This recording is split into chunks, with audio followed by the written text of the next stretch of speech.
Hi everyone. Today we'll be going over the Leave Percentage Report feature in Orange HRM. The Leave Percentage Report provides valuable insights into employee leave patterns and helps you analyze leave utilization within your organization. Let's see how to use this report.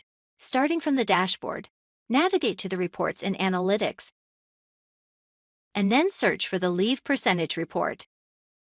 In the Leave Percentage Report, you can select the specific leave type you want to analyze from the list. You can choose from available leave types, such as annual leave, sick leave, or custom leave types specific to your organization.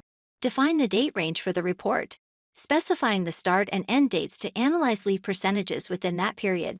Once you have configured the desired parameters, click on the Generate Report button to generate the Leave Percentage Report. The generated leave percentage report will display the leave percentages for the selected leave type for the particular date range.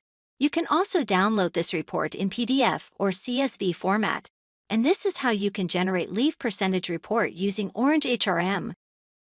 Thank you for watching the video. If you have any further questions, please contact us at info@orangehrm.com or visit our website at www.orangehrm.com.